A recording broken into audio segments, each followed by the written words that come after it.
Hello, hello, hello, hello, hello, everyone. Welcome to another Sree COVID-19 call. This is our daily global show talking about life under COVID-19. Today is our 29th show. That means I've been on lockdown for 29 days. New York has been on lockdown for 29 days.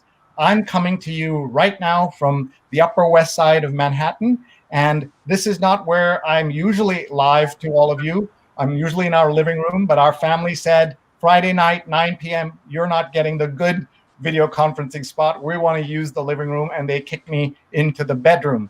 But we're going to have a fabulous conversation. We're calling this You Have to Laugh, because otherwise you will cry all day. And we have some fun and funny people to help us spend the next hour together. We're going to have so much fun. Please go onto my Facebook, onto my Twitter, onto my YouTube, onto my LinkedIn. I'll give you a chance to do that, and hit share so that your friends and family can join us from around the world. Why just punish them? Why not your enemies? Have them join us as well by hitting share right now or retweet right now on any of those platforms. We're going to have a lot of fun together. We're going to learn together, and we're going to get through this crisis together.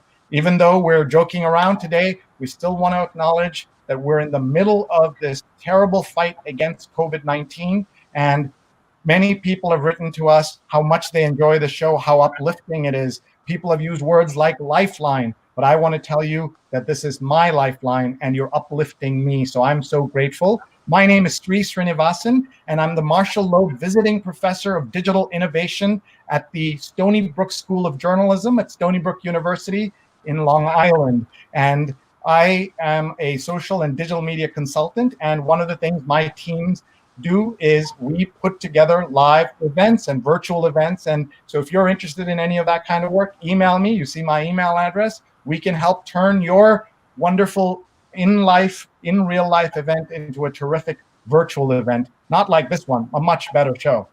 Please do tell us where you're watching from. Comment. We want to bring you onto the show. Look at Jonathan's watching from the East Village. He's always first. And Courtney Pulitzer is here. Courtney, my pal from 15 years ago. She's now back in America and back in touch. Ashok Sharma is watching from India. Kalpana is here on time from Saratoga in the California Sunday Magazine. And Arlene says, Tara, our dog rules.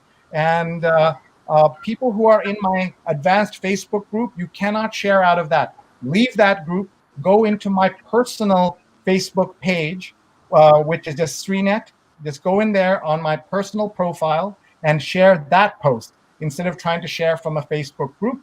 Patricia Kitchen is watching from the usual spot, Union Square in New York City. And Pradnya said, finally made it on time. Greetings from Silver Spring, Maryland. John Laxmi is watching from Atlanta, Georgia. Tucson, Courtney is from Tucson. And Jonathan says, always first, but it's not, well, it's no laughing matter. He says it's not always first. So we're live right now on Facebook, on Twitter, on YouTube, on LinkedIn. And we're also live on Instagram, giving you a little taste of behind the scenes. So I have a camera here that you can see, and I'm live right now. Ooh, how's that? I'm live right now, and you can check that out. Before I bring on my guests, we want to pay some bills. So how do we do that? We do that through the magic of sponsors. And I'm so grateful that we have sponsors on the show. And I want to tell you about one of our sponsors, the New York Food Truck Association is called, they have frontlinefoodtrucks.com. And this is an amazing effort to raise money to feed the frontline workers at NYU Langone Hospital, doctors, nurses, health aid workers. And so you can go right now to frontlinefoodtrucks.com, frontlinefoodtrucks.com, donate money so that they can expand. And not only will you be supporting my show, you'll be supporting the food trucks, and you'll be supporting the healthcare workers. Their food is donated by La Colombe, Sweet Green, and Chobani. And even this ad is donated by an anonymous third-party donor so that not a single penny is taken away from frontlinefoodtrucks.com.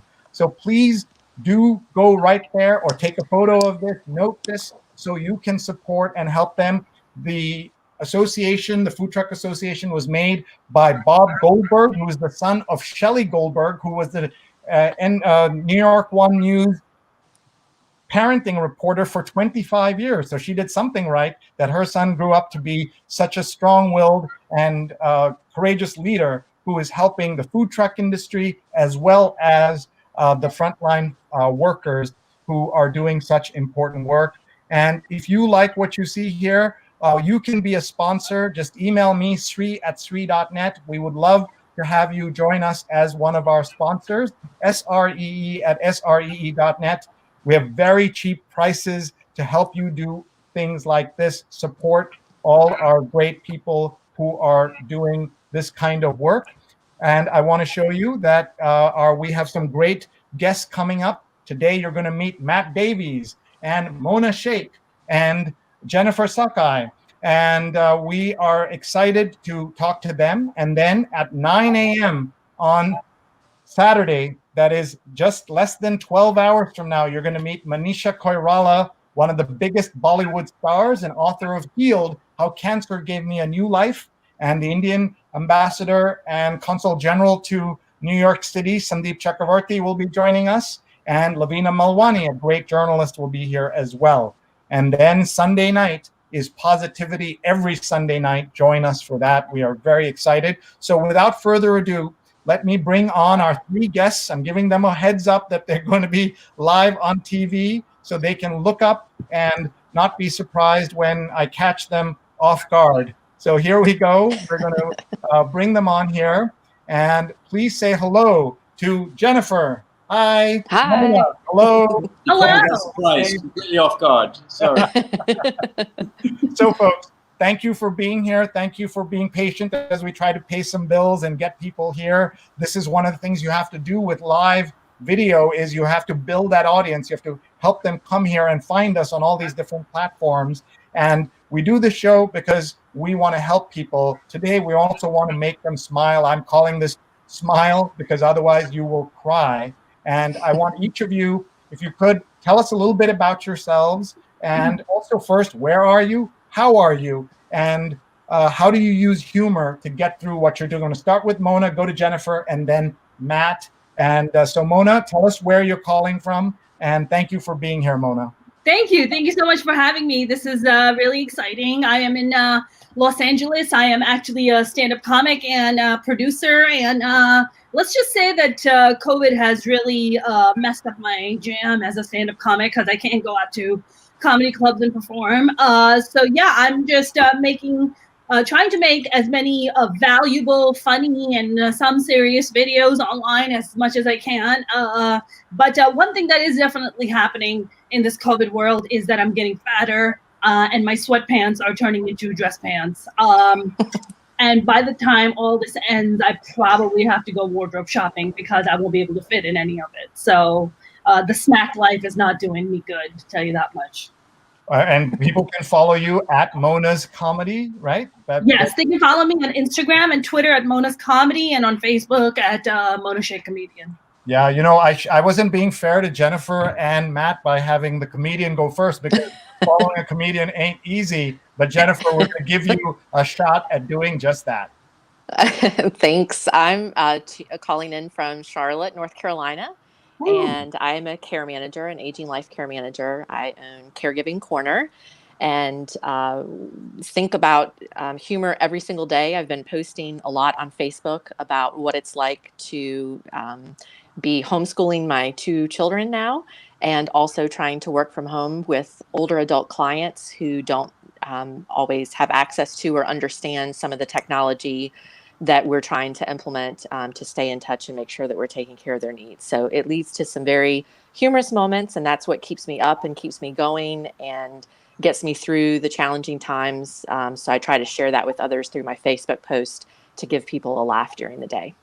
Thank you. And we will talk about some of the serious and fun work you get to do. Let's do a roll call of who's here. Bridget Kinsella is watching from Oakland, California. Terry Ann Thompson from Las Vegas. Chris Gorman's on the east side of Manhattan. Lippy Roy, Dr. Lippy Roy, was the very first guest I had on my first show 29 days ago, is watching now. She went from my little show, folks, to being a doctor analyst on NBC. So that's pretty good. I wish you all the best also. And Pradnya says, where can we find your videos? So Mona, you'll tell us about that. And so will each of you will tell us how to find you. Rick says, try intermittent fasting to Mona. So he's getting right in there and giving you advice. And Many thanks. people are gaining on COVID-19. Bonnie says, love you, Jennifer. Isn't that awesome? I love that. Rick says, humor is medicine. Pradnya says, I've eaten Nilla wafers for the first time in 25 years. Daryl says, he's Daryl from Richmond Hill, New York City, where the men are handsome, the women are pretty, and kids are all above average. That is pretty cool. And my dad is watching from Kerala, India. Love you, Dad. I'm so sorry that we're not together now, but we will be soon, I hope. The president says Easter is still a shot, so I'm getting ready to get on a plane on Easter Sunday. No, I'm kidding. I'm also part of the problem that when you're with all these funny people, even non-funny people think they can be funny, and they try to be. I'm just about to make Matt Davies on here. Just want to remind all of you, please tag your friends right now. There's somebody in the world who would benefit from a little bit of humor, a little bit of laughter, and can share what we're going through together. So please tag, please hit share. We're live on Facebook, live on YouTube, live on Instagram, and live on LinkedIn. And we are just so grateful that you're all here and with us together. Pradnya says, yay for Sree's dad. And Deborah says, my boss, Jennifer, best boss ever. You rock. Wow. That's a lot of praise there. And Jonathan's tagging his friend. I hope you will all do that. Now, let me take you to my friend, Matt Davies, who I've known for a very long time. He's a Pulitzer Prize-winning cartoonist for Newsday, and he's here with us. Thank you so much, Matt, for being here. I am grateful. You and I have talked about doing events together for years, and it's taken COVID-19 to get us in the same room. Well, that's maybe one teeny tiny positive, right? Okay, so you said where? So I am currently sequestered in a very dimly lit room on the North Shore of Long Island, not too far from the offices of Newsday, I've been being a cartoonist is a pretty solitary pastime. You kind of sit around quietly, not wanting to be disturbed, and so this being normally I work in the office at Newsday, but being in isolation is kind of it's actually conducive to coming up with material. But to the humor side of things, my job is always to, I'm not like a straight comedian humorist. I do political cartoons, and oftentimes you're dealing with things that are just depending on your point of view, tragic, but politics is very serious business, and finding the humor in it is pretty much what I've been doing ever since I started. I draw. I remember back during the Gulf War and 9/11, and when things seemed pretty rough. It wasn't necessarily, and it reminds me a lot of what we're doing right now. I'm not trying to find the humor in it so much as, you always, you do, like Fred Rogers said, always look for the helpers. And so in a case like, right now, medical stuff like that, I try to draw cartoons sort of celebrating them and acknowledging their heroism during this period, which is sort of what we did, back during 9/11, and then pretty quickly the politics starts to seep in. You have a sort of a period of time where everyone's all kind of in disbelief over what's happening, and then the politics seeps in, and then there's a ton of things to ridicule, and then that's when my job gets easier. That's for sure. Do you mind if we can show you something? Show some of your cartoons. Is that okay? Yeah, I'd love you to. My cartoons are a lot smarter than I am, and more eloquent than anything I could So where are they? Where are they? I thought you were going to draw live for us right now. I thought that's what you're going to do. I didn't. You know what? Why don't I'll come back on again another time. Yes. Bring a sketch pad with me. Yes. Yes, let's do that. I think that would be fun. So let's start with these. I'm going to just walk through some of your cartoons. Tell us what's going on with each of these. Okay, go ahead. Okay, so this is one. I literally, the ink is still wet on this. I did this for this Sunday. I get, trying to be light-hearted a little bit. And this is, I think we're all really familiar with the Zoom app now. And I just thought it would be kind of fun on Sunday for the kids to open the paper and see the Easter Bunny, in a Zoom meeting with the kids. And I love the toilet paper near me. Someone's doing a search for that, which is pretty cool. Mona, you're an officially funny person, Mona. How do you judge this? The cartoon or the situation? Both. I like the cartoon. I like how lonely the Easter Bunny is. Yes. Although I thought it would be eating like a carrot or something. I thought that would be a cool thing. But Susie and Bobby and Jose, I like the what is it? Toilet paper near me. That's yes, and a DoorDash. And DoorDash. What about this one? Go ahead, Matt. Tell us what this is. Okay, so yeah, this is we have President Trump, and he's been saying how he wants to get, he wants to kind of, I think he would, didn't he say like April 1st or whatever? Easter. Trying to open up the economy as soon as possible, which I understand what he wants to do, but because that's his one thing that he's got going for him. But yeah, the idea that he wants to get it going by May is, going against absolutely everything that anybody of any consequence is saying. And so I just thought I'd have Uncle Sam here sitting by, it's like, kind of a rule calendar and he's standing on May saying, let's get back to normal in May. And he's saying, you're standing. I love it. Close. I love it. Jennifer, what do you think? I think it's great. I think, and I could really identify with a lot of the tabs on the first comic. I felt like he was perhaps looking at my iPad layout of all the things I've been looking up. Can I just say that the last image captured his cheeseburger body really well. Well, I really appreciate that. I appreciate the width and the horrible comb over. It's perfect. This is what happens when you don't have gay friends. This is what happens. So I worked very hard on the one with Trump, the previous one there that Mona, you were just talking about. If you look carefully, he's leaning in, and it took me a while to sort of get that is actually how he stands. Like, yes. There's this really odd yes. way of, he looks like a pod person, like some aliens came and took over his body or something, and yes. He don't quite look like they're real human, like he's real human. And I have to try and the image. So, but thank you. I appreciate your kind words about how horrible he looks in the cheeseburger body. There's dad bod and then there's cheeseburger body. Cheeseburger body, right. Cheeseburger fed, right. Folks, let's check out some of the comments that are coming in. David Johnson says, Matt, and Mark Lee says, I have to send you a friend invite from my other page. Main one is full. Tim says, am I dreaming? Is Matt Davies on a COVID-19 call? That's pretty cool. Bridget loves the Easter Bunny, and the Easter Bunny has no pants on. Notice how man and animal are blending into one, eating, sleeping, worrying only about himself. That's good. Bonnie says, these are brilliant, Matt. I love that. And now baseball folks want to have a mini league. You heard about that. Trump should be wearing a mask, of course.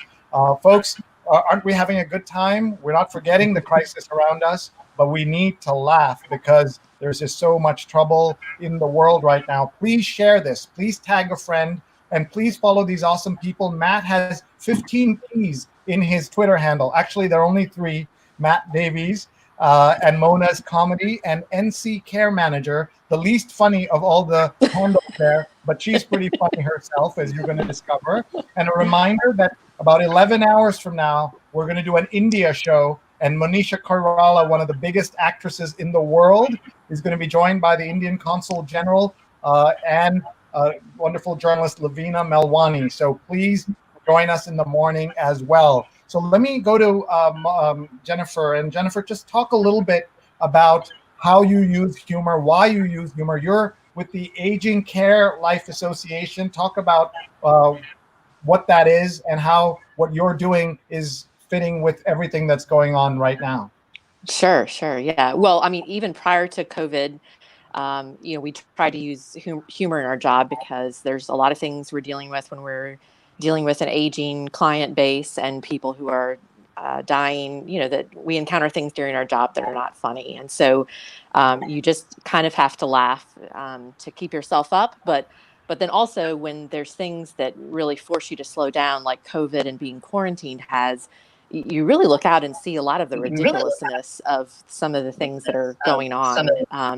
And that's just, from the time that we were quarantined, our jobs basically stopped because a lot of our clients are in care facilities that were restricting visitation. So we didn't have a way to see our clients, so immediately our job changed, as it did for a lot of people overnight, into a kind of a phone call based job. And so switching gears like that and coming to kind of a screeching halt really gave me a lot of time to stop and think about, and look around at all of the crazy, weird things that were happening. So I started putting them in Facebook posts, and it wasn't my idea. I had seen someone on Facebook that suggested that you start posting about your day and refer to your kids and your pets as your coworkers.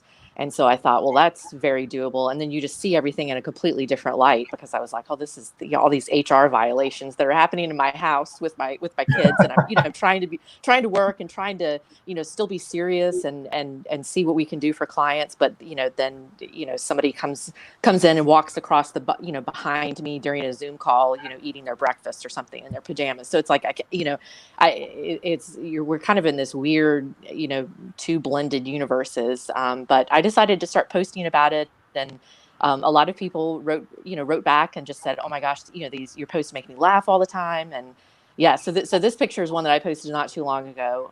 This is my client Kathy. I just love her. But we decided to do a Zoom call to check in, and so she was really excited. And I said, I just wanted to see how you were doing. And so she said, "Well, I think I've got this. How am I doing?" And I said, "Well, your forehead looks great." I said, "I can't see any of the rest of you." So we've kind of finally figured it out, but it's a little challenging. I mean, some of these people are, some of the clients that we're dealing with, using technology and adapting quickly is not second nature to them as it is for younger people. And so there's a learning curve, and we're not sitting next to them and able to work through things. So, but we laugh together, and I think in that it just kind of keeps people light, because there's plenty of dark moments. So we just try to do this to kind of keep ourselves up. And if people can laugh at what's going on in my world and how I see things through a different lens, then maybe, that's going to help somebody else. So thank you, Bonnie. I don't think I am, but thank you, Bonnie. Bonnie said you're the Jimmy Fallon of care managers. And we had another question because he noticed your handle. He said, "Is NC care manager from North Carolina?" Yes, Charlotte, North Carolina. Mm-hmm. Yeah, very nice. Mark is from Durham and has a great podcast, so you should check that. Should check that out. And let me ask Mona a question about. Let me just remind everyone of all these folks and their Twitter handles. Matt Davies with 3 T's, Mona S Comedy or Mona's Comedy, and NC Care Manager are our 3 guests today. And tomorrow we have Manisha Koirala, Ambassador Czech Review 1971, and Lavina Melwani, the great journalist. They will all be here tomorrow. But I want to go to Mona and have her talk a little bit about how she came into comedy. And then you are going to direct me to a post you want me to find on your Instagram or Twitter, I believe. Yes, of course. So I got into stand-up comedy, just mostly childhood trauma that has brought me here, which has been great. But I actually am a former finance girl. I used to work on the trading floor in New York City, and then kind of wanted something more stable, so left finance for stand-up comedy. So here I am slinging jokes at laundromats, where at least that's where I started off. Just take whatever stage time you can. I'm a New Yorker. I grew up in New York. I've been in LA for about 10 years now. Kind of just fell into stand-up rather. Never was an idea. Wasn't even. It's not a thing. So I was born and partially raised in Pakistan, and I moved to New York when I was 15. And I don't know if you guys know a little bit about our culture, but it's a little conservative for ladies. So stand-up comedy is like not a thing for us. But I really wanted to make my parents proud, so I chose this profession. And they were, at least at first, they were like a little like discombobulated, and they were like, where did we go wrong? I'm like, everywhere, which is why I'm doing stand-up now. So yeah, I got into it, and I've been doing it for well over 12 years now. I kind of tour all over the country and tour the world. I perform shows in Portugal and London and Dubai, and now I'm here with you fine people. So, but I don't nearly have as many qualifications you guys have. I'm a, I don't. I just these are the kind of videos I put out. See that video is a prime example of why everyone now is washing their hands and washing themselves multiple times a day and covering their faces. I'm Muslim. Like, Muslims have been doing this forever, but nobody listened. Nobody cared. And now we're all Muslim. Like, there we are. This is what the virus has done. It has turned everyone into Muslims. Like, we wash our hands like multiple times a day because of the prayers. We cover our faces. And now everybody has, just stepped into being Muslim without even knowing. So there's it's great. What I love about this video that I did is that not only am I being a responsible citizen by covering my face, but it also serves as part of a seduction act, which is how I'm planning to get my husband. So this is like seduction act / being responsible citizen. Well, your parents will be very proud of you if you're out there looking, because all South Asian parents want their kids settle down, right? Exactly. And I don't know if you guys know about these dating apps that we have. We have Shadi.com, which literally translates to marriage.com. Like, they're not even messing around with their intentions. They're like, you show up, you're getting married. Like, that's it. You're not leaving till we get you a husband. Like, that's it. It's very intense. There's a Muslim version of Tinder. It's called Minder. I'm not even joking. It's so disappointing. Like, wow, you might as well just die alone. It's awful. The dating world is this is how I'm doing my virtual dating, showing up in niqab and trying to work my seduction act. Thank you, folks. Please follow her, Mona S Comedy, or Mona's Comedy. Let's look at some of the comments that are coming in. Pradnya says that my kids are useless as staff. Reference to, That's a given. Jennifer had said that before. And Daryl says, hi, Jennifer. Did you ever meet Patch Adams? No, I love that movie though. I wish that was somebody I could have met. I didn't though.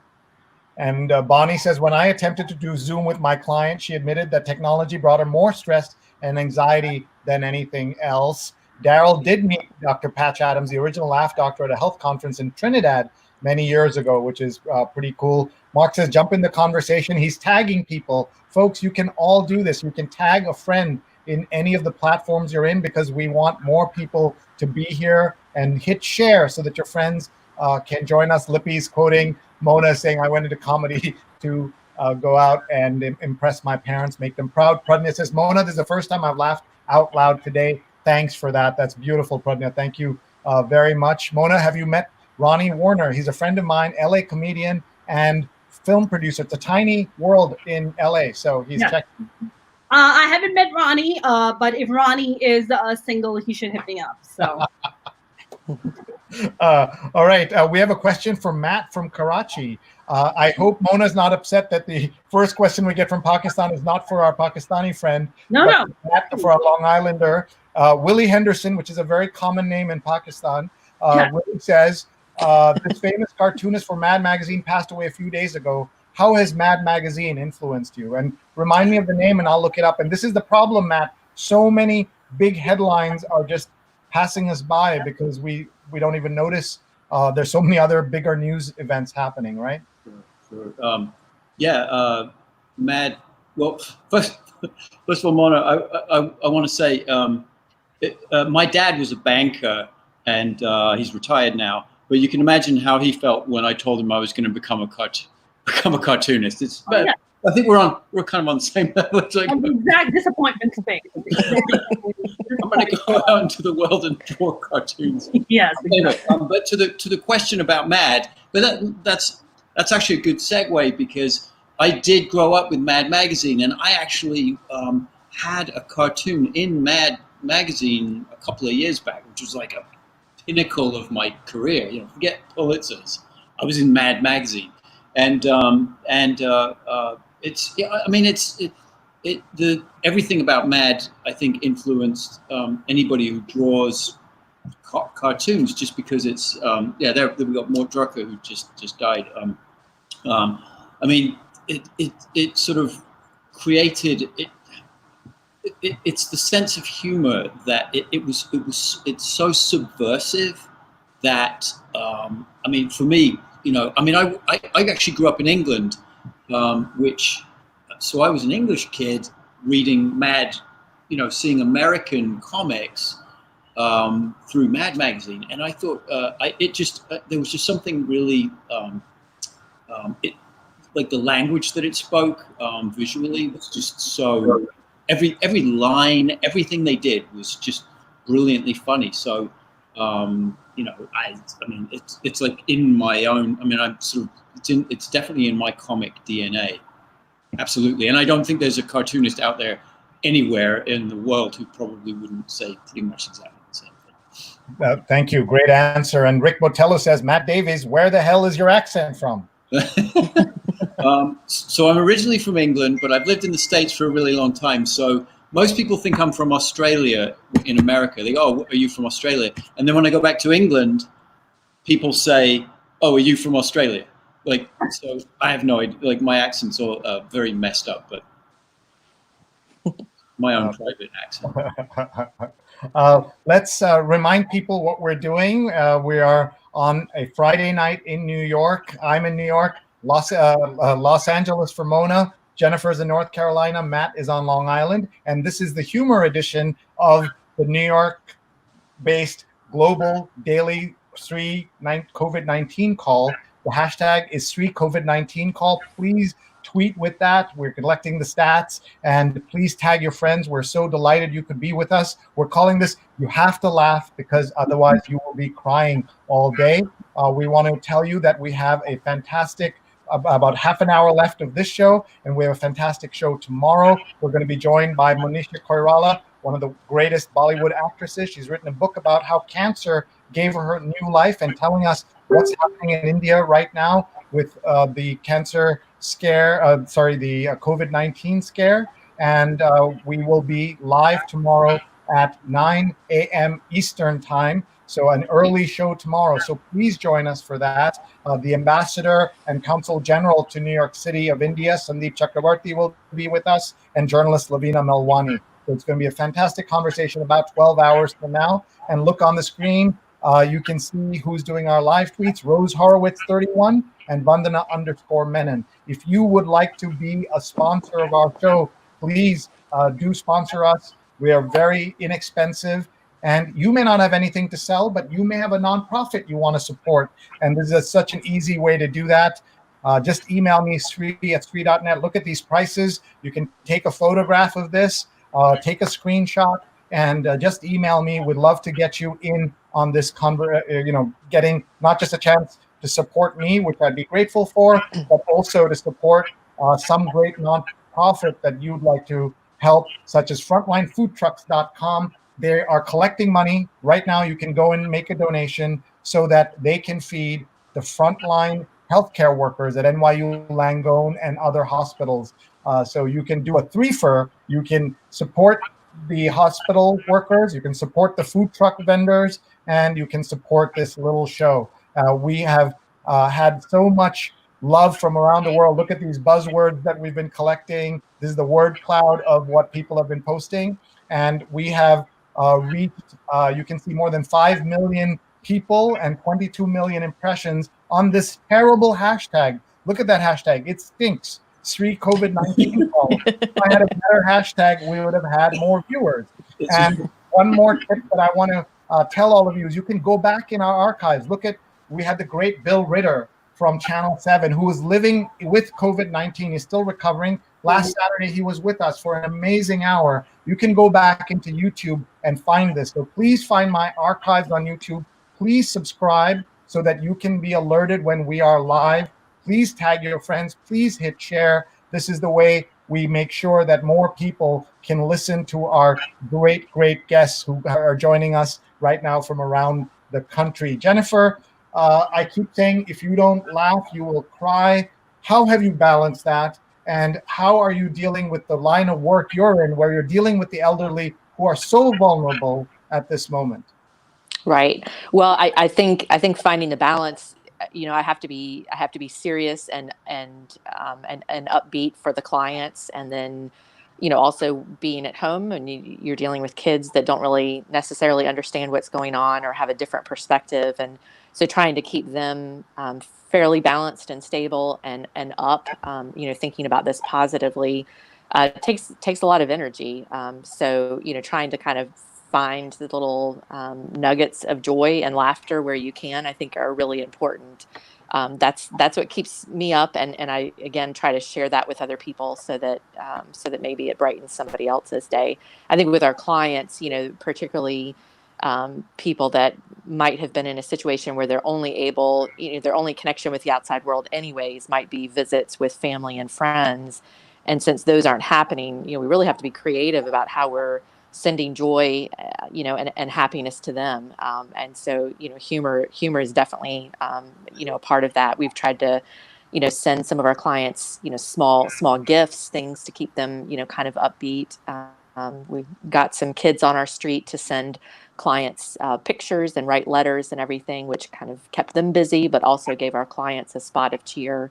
So I just think it's important to kind of, if you want to be down, that's easy. That's very easy. You just turn on the TV and watch any clip of news, and it's rather depressing. So, I think trying to constantly, look for, again, the things that you can pull out and just laugh at, whether it's something that you've done yourself or just something funny that's happened in these crazy circumstances of quarantine. Just kind of highlighting those and focusing on those. It's similar to kind of, what are you grateful for? What makes you laugh? What's happening around you that's just maybe so ludicrous that it's funny. Those are kinds of the things that I try to look out for during the day. Thank you. Tim says, Sree sponsorships work. He was my very first sponsor. They say you never forget your first sponsor, your first time with a sponsor. And Tim was mine, and he says they work. So please do sponsor us. Jennifer, we have a question for you. Rick says, can you share some of your favorite lines working with the elderly? Ah, goodness. I don't know if I have any lines. I've got some funny stories. I can tell one quick one that that just kind of happened not too long ago, if that's okay. Yeah. Well, first of all, I guess one of the first things that happened shortly after the quarantine, I had a gentleman, a client of ours, who's in a memory care facility, and you're not really telling people that have some type of cognitive impairment about what's going on. You're just kind of, you're not diving into the virus and all of those details because they're not retaining it. But he called me, and it was probably 9:00 at night, and he was very angry because he had run out of Tums, and this was my problem to solve. And he is yelling at me on the phone, and I'm just beside myself because I really have got to think through, how do I handle this? Because I can't leave the house. I can't take anything to him. He's not going to get them the same night, all of those types of things. And my 9-year-old walks up next to me, and she writes a note real quick, and it says, "Mommy, it sounds like a lot of people yell at you at work."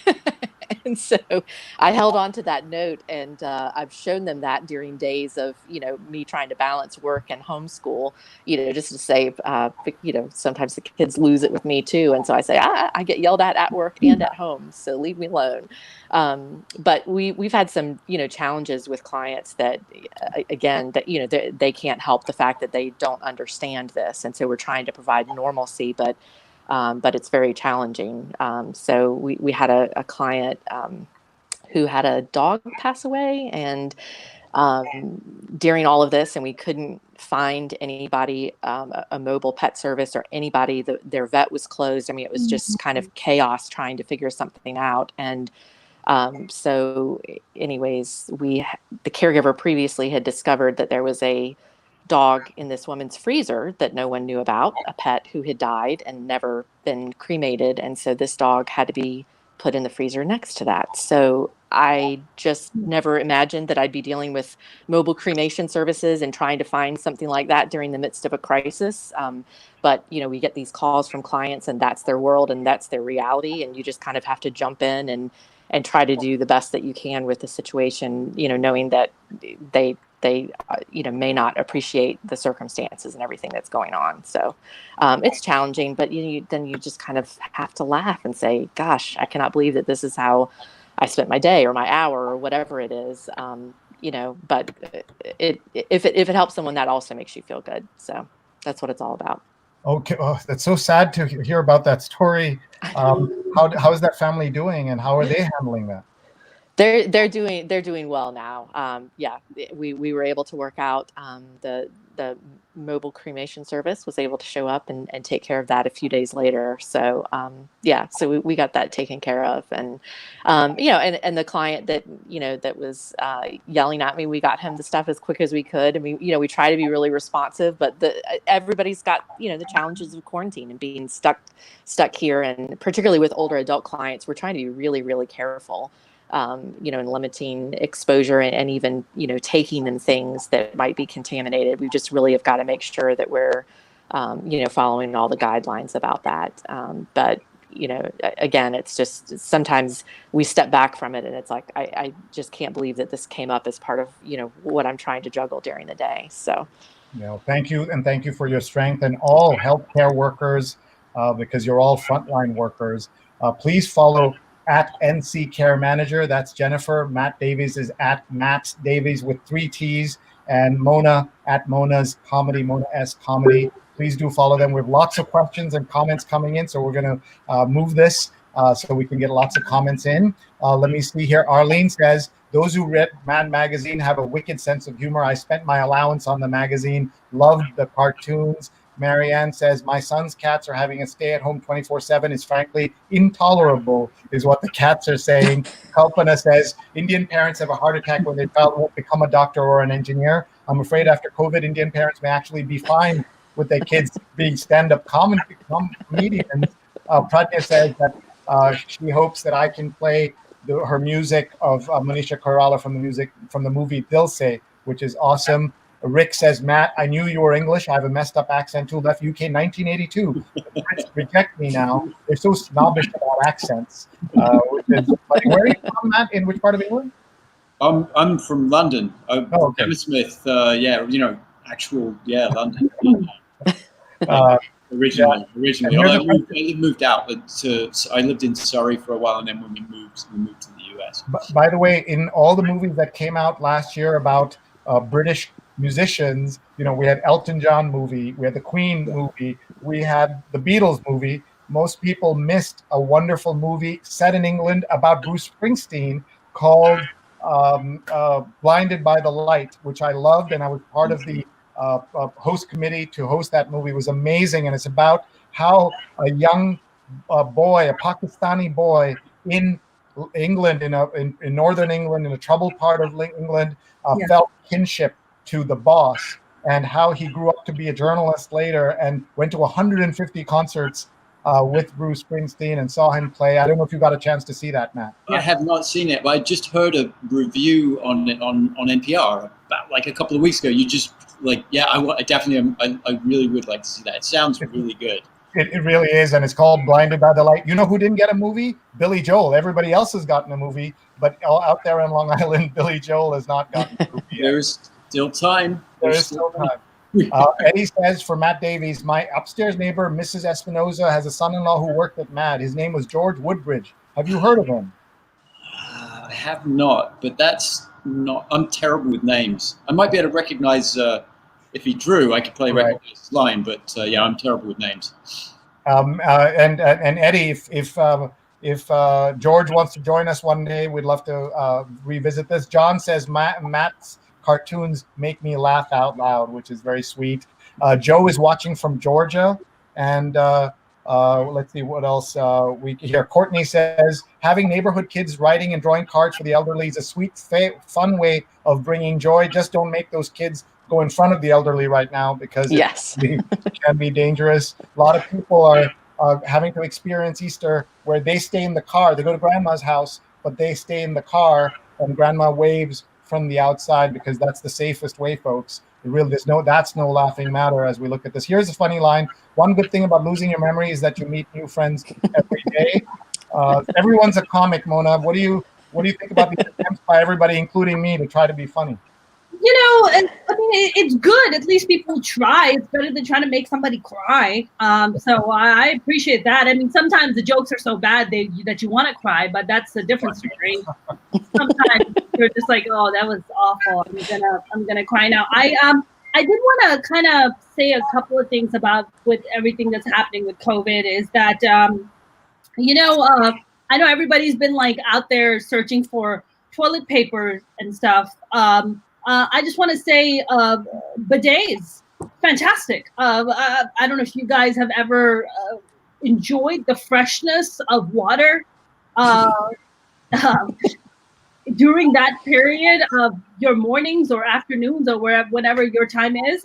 It's wonderful, and I must say, like as Muslims, like we have been conquering that for a while, while the West is getting freaked out about toilet paper, we have Muslim showers, we call them, we jet power hose our asses, and it's wonderful. It's a refreshing feeling, and you should try it in these trying times, because what else are you going to do while you're home? Try something new.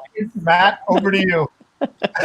Yeah, that sounds wonderful. I hear they're there was a run on bidets in France, and they've sold out of bidets. Yes, they did. No, I'm just joking. No, I've never understood why everybody's so obsessed with toilet paper. It doesn't make any sense to me. But I don't know. I think I've done a few cartoons actually on toilet paper, but I don't think I didn't. I definitely did a bunch of cartoons on toilet paper when it first. There's just something so ironic about. I remember when I first moved here, and everyone made fun of Russia and the Soviet Union for lines. You had to line up and for toilet paper, and now here we are in the in the West in America, and you have to line up. They're rationing toilet paper.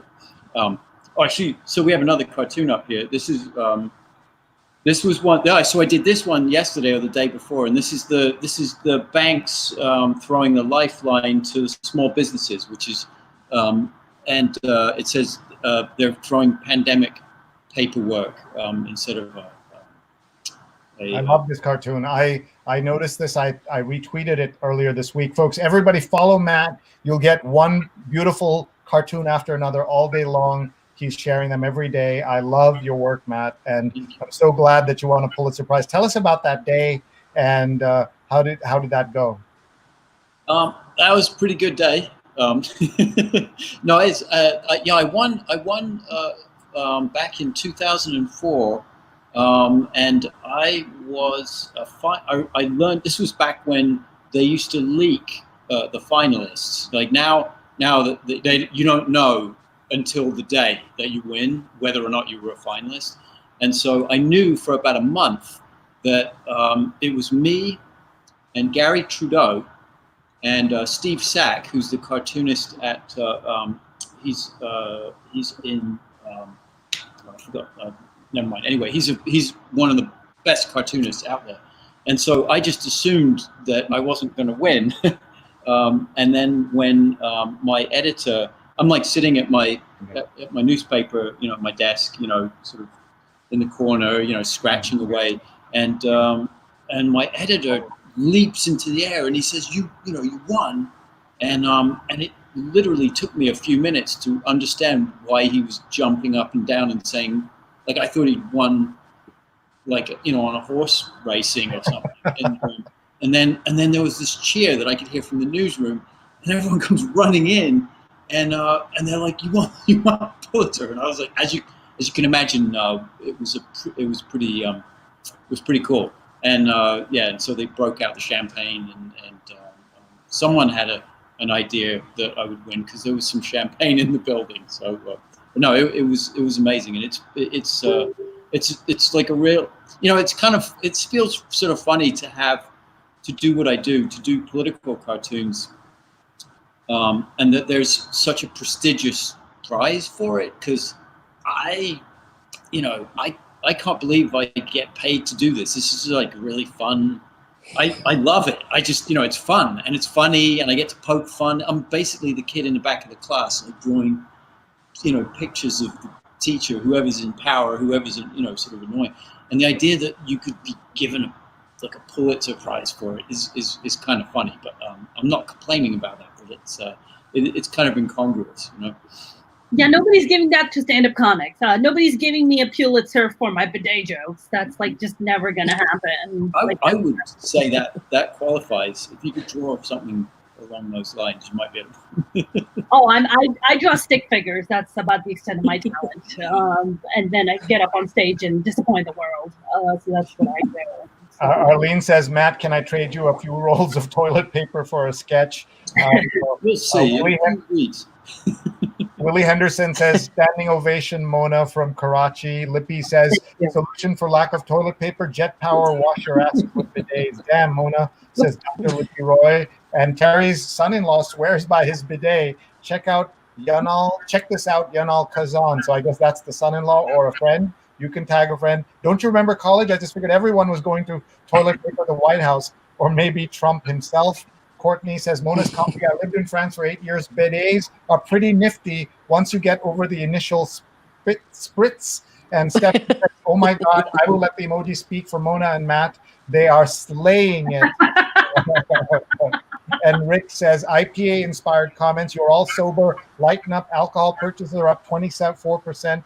No surprise. Bridget says, no toilet paper worries for me because, as my husband knows, I'm too ladylike to have any bodily functions. That's right. I love Bridget. That is awesome. Good news here in Vegas. The dispensaries are liquor stores now deliver. The Canadians are getting their unemployment checks. That's not funny. That is probably true before Americans get their stuff. And Marjorie says, after my friend and her parents got back from Japan, they ordered one of those fancy electronic toilets with options like literally blowing hot air up your bum in addition to spraying water and warming the seat. I have to tell you a story from our 10th wedding anniversary. We went out to a beautiful bed and breakfast in Connecticut that's since closed, and they had one of these Neo-Rest Toto electronic Japanese toilets, and my wife stayed in there the entire 3 days. She says, you cannot compete with that. So that happened, and true story. And Carla says Steve Sack is from Minneapolis.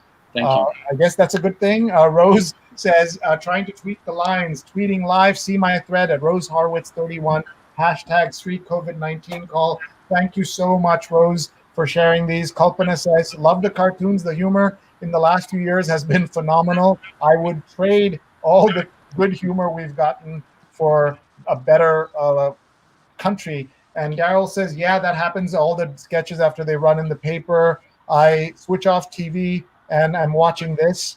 Toto toilet, says Pradnya. Let me ask you, Jennifer, if you could come back in here. I want to just ask you to tell us some tips for bringing in humor in difficult situations, and how do we do it without making fun of the people we're working with, because we want them to laugh with us, not at us or us at them. Right. Yeah, that's a really big thing. For us, we're always very protective of the dignity of the clients and any older adult that we're dealing with. But I find the easiest thing is to poke fun at myself first, and it kind of gives them permission to laugh, and it kind of lightens things up a little bit. And then that's, something that we can kind of use. And then I try to figure out, what's something that's kind of both going on that's not either, it doesn't have to do with either one of us, that we can kind of poke fun at. And I think laughter is great medicine. I think several, comments have referenced that. And being able to find humor in things together with somebody is just kind of an instant connection. And sometimes it really helps ease the comfort. And I think right now that's really important with people dealing with anxiety and, having difficulty kind of feeling like this is a never ending situation, is just kind of taking it a day at a time and pausing and finding something funny. But yeah, it's really important to not, to make sure that you're not poking fun at somebody else. But again, I usually have no trouble finding something weird about myself that I can make fun of, and that lets them know that we can start laughing about other things too. Mona, look, you made a sale. Only if you had a line of bidets, you would have gotten some money. I think I'm going to go in business now. I'm going to make them at home. They might have leaks, and I'm like, hey, that's on you. Like, I'm going to have this Mona brand. You could at least get like Toto to sponsor. Come with a fan to dry it off. So, Matt was saying something. Matt. Sorry, Matt, what were you saying? I didn't want to interrupt. Maybe if there's someone out there who works for Toto, they could sponsor Sree's. Yeah. Down with toilet paper. Down with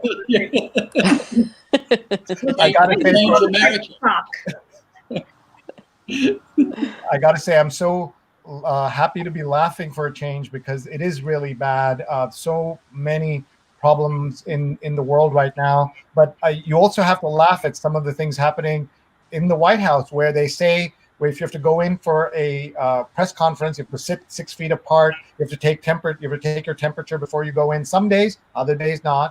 And then everybody on stage is piled up together, right? All 10 of them are all standing together on top of each other, shaking their hands. And President Trump says, I'm not going to wear a mask, even though he just said everybody should wear a mask. He said, I'm not going to wear a mask because foreign leaders, I don't want to look weak, right? How many foreign leaders is he meeting these days? I don't understand that. And this is really such a strange time. Arlene says Amazon has 171 options for prime shipping. Can I just say something though? It would be so great to see Trump with a mask on. So for once, we don't have to see his pie hole, and it would be so great. It's bad enough to hear him talk, but it's even worse when you see the awful tan with the gray circles around his eyes. I don't even know what's happening there. It's the president of the United States. You can afford a concealer. Like, come on, man. Come on. Who's cutting his hair? Like, come on, man. Like, that Kmart suit he always puts on, stop it. I'm so over it. But it would be nice. What I would love to see is, Trump in a burqa, or like in like a niqab that they call it, just to see his eyes. That would be nice. So you don't have to see the awful tan, and you don't have to see his awful pie hole. So that would be nice. Folks, my dad is watching in India, says, listening to your program to bring some sunlight into this cheerless world. Thank you, Dad. It is a big contrast to the television channels, especially in India. We have a channel in India, folks, that makes Fox look like MSNBC. Wow. Where it's so over the top in terms of how awful it is. Jennifer, I have the benefits of senior moments, so it's easy for me to lighten up with parents. So that's this is something that we all have to deal with, either ourselves or our parents or our grandparents. Everybody's going through tough times. Rose says, we have some kind of attachment to the toilet. I haven't tried it yet. Our former house had a beautiful white bidet. And Bonnie says, well said, Jennifer. I will handle Southeast sales for you. And Courtney says, the Panasonic Toto bidet, washlet, water purifier, time to sponsor. So she's tagged them all as Rupa runs behind me here. I don't know. It's a funny show, so it's okay. And lots of great comments coming in, folks. Lori said she really is enjoying this episode. It means so much to me that you're all together here and sharing the love. We don't want to keep you much longer, but I want to ask each of you to reflect on. You got to be somewhere. Yeah, that's right. I told Matt, give me some time to get back to you with the details. He says, I ain't going anywhere. So good luck with that. But if each of you could kind of, just reflect on these 29, 30 days that we've all gone through. What has it taught you about yourself? What has it taught you about the neighbors and your kind of society and life today? I think that'd be fascinating. You're in 3 different corners of America. We'll start with Jennifer in North Carolina, and then we'll go up north to Matt in New York and Long Island, and then we'll go all the way to the West Coast to talk to Mona. So go ahead, Jennifer. You're on first. Yeah, I think I would say that the sense of community that we have around us has really just blossomed during this. People wanting to help one another, people making sacrifices for other people, everybody coming around. And I saw your video from earlier this week, showing like the audio of all the honking and everything, in support of healthcare workers. And we had teachers that came by, kind of did a parade so that they could wave to their kids, that they missed from class, and just all sorts of things happening they're really happy moments that you kind of hope might be things that stick around after COVID is over. So, thank you. That was really well said. How can people find you? What are you sharing? Where can they, just talk a little bit?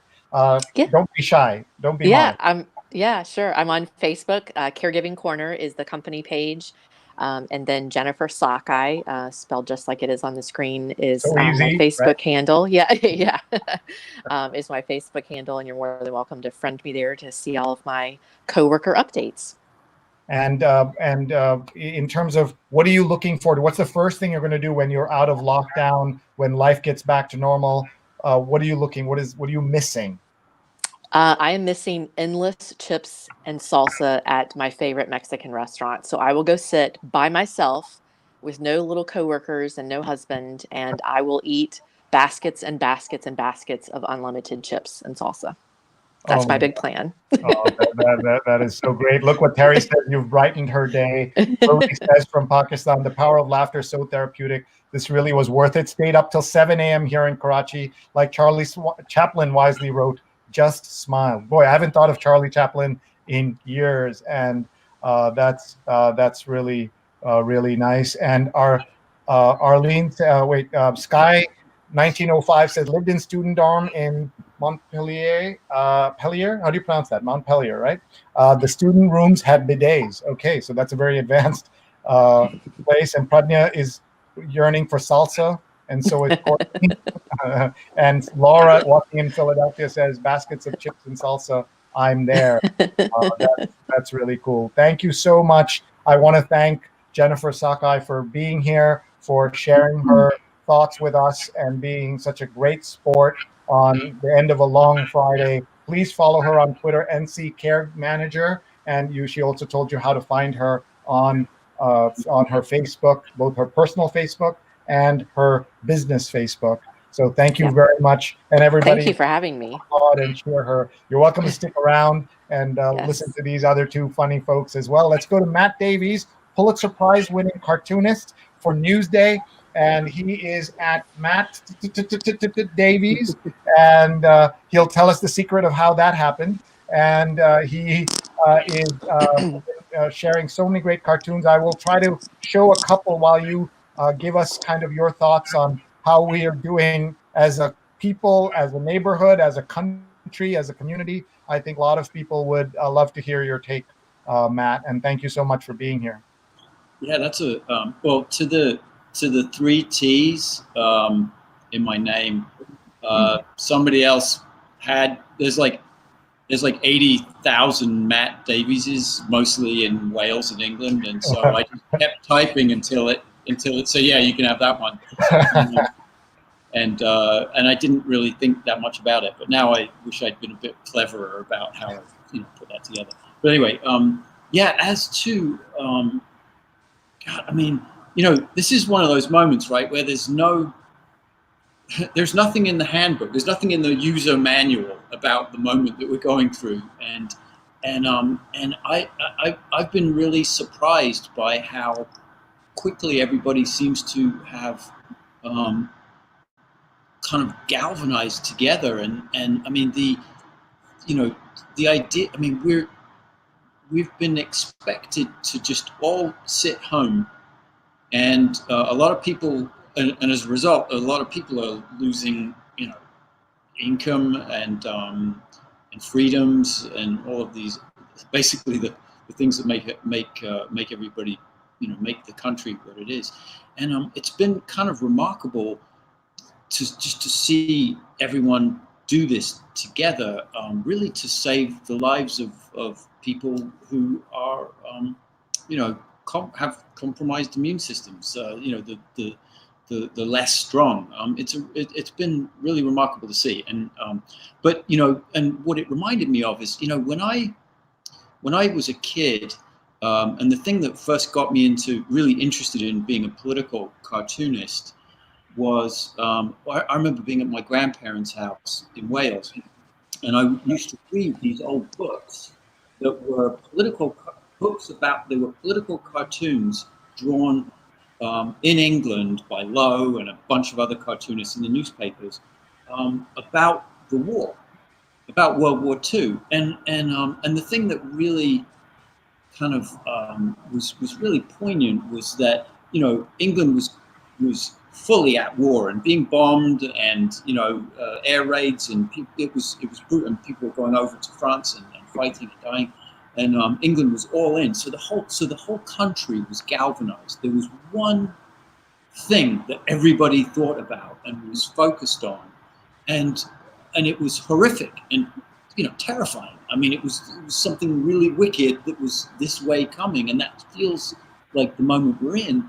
And the cartoonists at the time, and of course they didn't really have stand-up comics, or, you know, late night TV shows, so it kind of fell to the cartoonists back then. We've got a lot more help now, but they used sort of dark humor, and they galvanized. They helped. You know, they used gallows humor, and they mocked Hitler, and they mocked the rationing, and all of the things that everyone was kind of in it together, and it very much feels. I mean, to me as a kid seeing those cartoons, I feel very privileged to be in a moment where I get to deliver some you know, something that can you know, help alleviate, you know, anxiety, stress, whatever. I mean, you know, a lot of people are anxious about the illness itself, and then the complete breakdown of leadership that's represented in the country on a federal level is equally as terrifying. And so for me to be able to draw, and my colleagues, all the other cartoonists out there, and I have to say, all the political cartoonists who are working right now are doing the most incredible work. I mean, collectively, it's like a golden era for political cartooning, and it's just it has almost the same feel. I don't know if that seems appropriate, but that's how it feels. No, that's what a great way to put it. Thank you, Matt. Name a couple of cartoonists that people should look out for. They're not as good as you, obviously, so don't give us those ones that are better than you. Give the ones that are worse. No, I mean, you put me on the spot. I mean, Mike Lukovich, Steve Sack, Nick Anderson, Tom Tomorrow, Tom the Dancing Bug, Matt Bors. I'm going to Cal over at The Economist, Scott Stantis at the Chicago Tribune, Clay Bennett, Clay Jones. I'm going to Jack Oman. There's I'm getting the ones who I've missed out. They're gonna. But we should.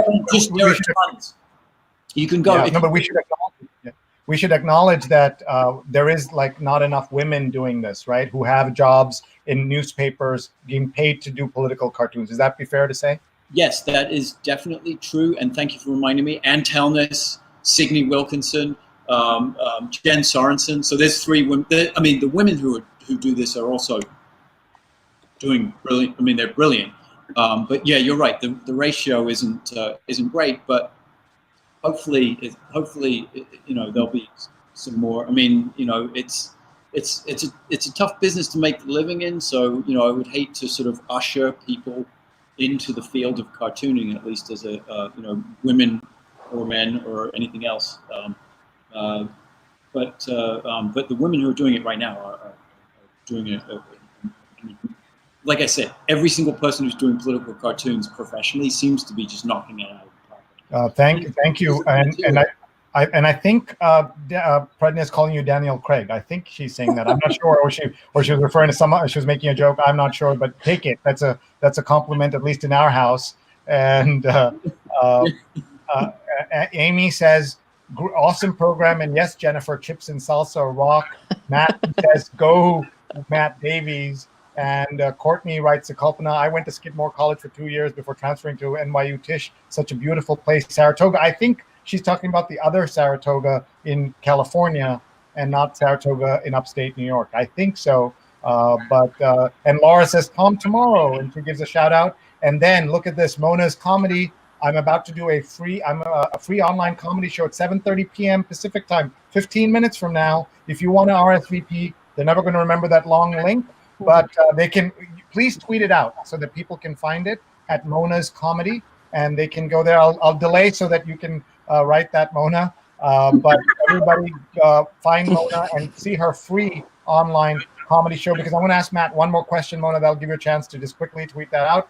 Matt, my question for you is, the industry already troubled, the newspaper business today after COVID-19 is in worse shape and may never recover. How are you feeling about your colleagues, not just at Newsday, but in the business generally, and not just cartoonists? Oh, yeah, it's a double-edged sword, because I feel for my journalism colleagues who I mean, as you know, Sree, people who go into journalism tend to do it. It's a calling. I mean, it's an aspirational calling, and the passion and professionalism that goes into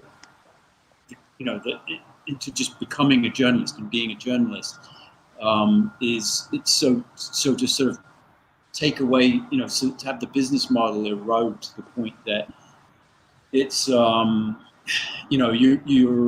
people who are working in journalism generally are doing way more work than they would be if they're lucky enough to have a job. But I think more importantly, I mean, that's just on an individual level, but more importantly, you're starting to hear about news deserts, news places where there are no, towns and regions where there's now no longer a local newspaper. There's no journalist who's going to go and make him or herself a pain in the ass down at the town hall and hold power. I mean, what happens is all of a sudden you have people who are in power and they've got nobody checking whether or not they're giving the paving contracts for the parking lot downtown to their brother-in-law. That's the kind of granular thing that the media, local media, will dig into, and ultimately, if you don't have a newspaper and journalists who are being paid to be that pain in the ass over at the town hall, people are going to suffer. They're just not going to know that this stuff is happening, and that's really, really, really disturbing. And I mean, I feel very fortunate. I work at a newspaper that's Newsday is we're owned and run by very dedicated journalists and people who appreciate journalism and see that it is a public service. I mean, Jesus, it's in the Constitution. You hear a lot about the Second Amendment and how sacred that is. But the First Amendment includes the freedom of the press. It's written in the Constitution, and the idea that that is under threat is really disturbing. And of course now, with who knows how many newspapers. I've heard about so many newspapers that are now furloughing journalists and cutting their pay, and that's part of a long line of really kind of depressing stats, to be honest. And I don't know where, online you don't have the same. It's hard if you've got like one or two people who've got a news website or whatever. I mean, even the online sites are suffering too. So I don't know I don't know the answer to it, but it is hard. Yeah, it really is. Mark says, look up Howard Lemuel Kraft and Jasmine Truesdale, two amazing cartoonists that are African American, but not political cartoonists. And Scott says, you did great on Under Names Under Pressure. And for cartoonists of color, see Keith Knight and Karen Bell, who are terrific. Where can we find your cartoons apart from Matt Davies with 3 T's? Where else can we find your cartoons? Newsday.com, right? Yeah, just go to Newsday's website and you can just type in Newsday/Matt, and it'll bring you right to a gallery of everything I've done there. It's about 6 years worth of cartoons, and I think it's you can see a bunch of them before the paywall comes down, and I think they're offering like 5 cents a week now for 6 months. So, or wow. It's cheap, so at least for 6 months. But yeah, you know, it's that's probably the best place to go see stuff. Thank you. And we need more zany political cartoons to cope with COVID and Trump. Satire rules. That's a good line. And I want now. So thank you, Matt. You are awesome. Thank you for being here. I now teach on Long Island 2 days a week. I know. Online, but I hope I can get you out to Stony Brook when we're all back. And you come talk to our students and inspire them. You are awesome and a New York treasure. And I think what you said about life under the Blitz, and just imagine, I mean, I couldn't imagine taking my children and putting them on trains to the north of England and just sending them there, hoping strangers would take them in. I mean, it's just heartbreaking to think that that's what it took. So we are nowhere near that yet, thank God. But that's what the British resilience and the British stiff upper lip comes, I think, partly from that. Yeah, definitely. Yeah. And the sense of humor too, which is of course. The only way you can deal with. How do you deal with that? You gotta laugh. Like, you gotta find a way to laugh at. Otherwise, it's you're just kind of curl up in the fetal position, and that's not much good. Yeah. You would have, I'm sure, had some fun with poor Boris Johnson. You know, shaking hands. Showing off that he's shaking hands with COVID-19 patients, laughing them off, and then he needs the National Health Service himself. But I would just also say one more thing for those who like British humor. Matt has lost some of his British humor, but we are watching a great channel or a package called BritBox, which is ITV and BBC and all this stuff, just British comedies and British murder mysteries. You would think everyone in Britain's being murdered all the time, especially in the countryside. It is so dangerous, but we absolutely love that. And I got that for my wife as a Valentine's Day gift. Worst Valentine's gift ever was what I was worried, but she has endorsed it. Other people have been horrified that I gave her that. About same price as Netflix, but wonderful. More popular than that Toto toilet seat? No, not as good as that. Mark has already signed up for your show, Mona. Looking forward to your comedy. I know you leave in 5 minutes, so Mona, we'll let you go and talk a little bit about how you're getting through this and what you're doing. You know, I'm just so I have this show that I'm doing every Friday at 7:30. It's called Desi Girls Night Out. So it's all South Asian female comedians from around the world that I'm showcasing every Friday at 7:30 LA time. And today we have comedians calling in from London and calling from the East Coast. Next week we have comedians dialing in from India. The following week we have comedians dialing in from Pakistan. So we just kind of have, we're just trying to do this global comedy show and just trying to keep my sanity by just consuming as many snacks as I can and not feel guilty about it. Eating like eating ice cream and then following it with like a shot of tequila because why not? It's quarantine life. Like, who cares? We'll figure the wardrobe situation out later. Like right now, it's fair game, whatever. And yeah, just to have some writing gigs that I'm working on. So that's keeping me busy, and yeah, that's kind of about it. And you know, appearing on shows like yours, talking about bidets. And by the way, speaking of bidets, we have like the bidet. The Totos are pretty expensive. Not to knock Totos because I like them. In India and in Pakistan, we have this thing called the lota, and it's made up of plastic a lot of times, and it looks like you water plants with it. You don't. It's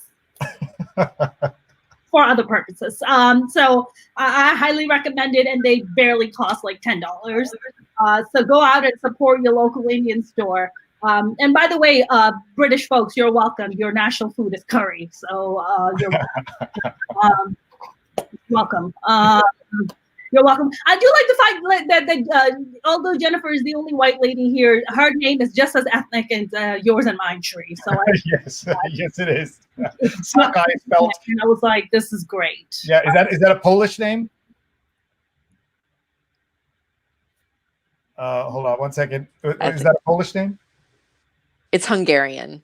Hungarian, yeah. I replaced a Polish gentleman named Schmolowitz. No vowels, one of those great names. And my boss said, how can I replace a Schmolowitz with a Srinivasan? Where the heck is a Smith when you need one? And I said, Srinivasan's like Smith over there. We got a lot of Srinivasans, millions of Srinivasans. Folks, you've been awesome. We'll let Mona go do her show, Matt do her cartooning, Jennifer do her laughs. Thank you so much. I'm going to wrap up here, but you guys can take off. Thank you very much. I'm so grateful. Thank you so much. Thank you. Thanks. Be in touch. If I can do anything for you, just message me and we'll be in touch. Thanks, folks.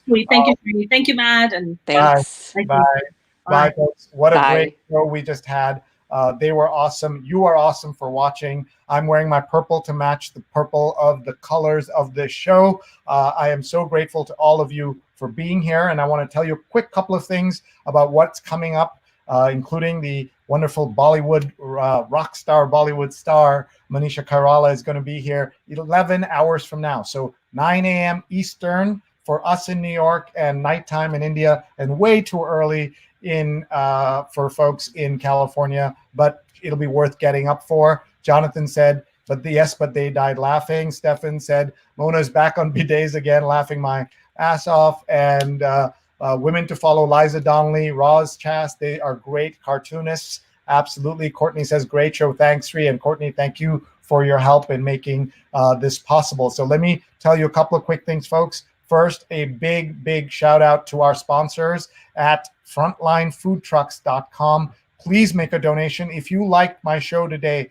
you liked even a minute of it, make a donation. No donation is too small or too big. Frontlinefoodtrucks.com. The money goes to support food trucks and doctors, nurses, and others at the wonderful NYU Langone Hospital. And this ad was paid for by a third party, so no money was taken out of frontlinefoodtrucks.com. Please go there. Please support. They need to raise lots of money to be continuing to feed those doctors. The cafeterias have closed in the hospital, and people need your help. So frontlinefoodtrucks.com is the address.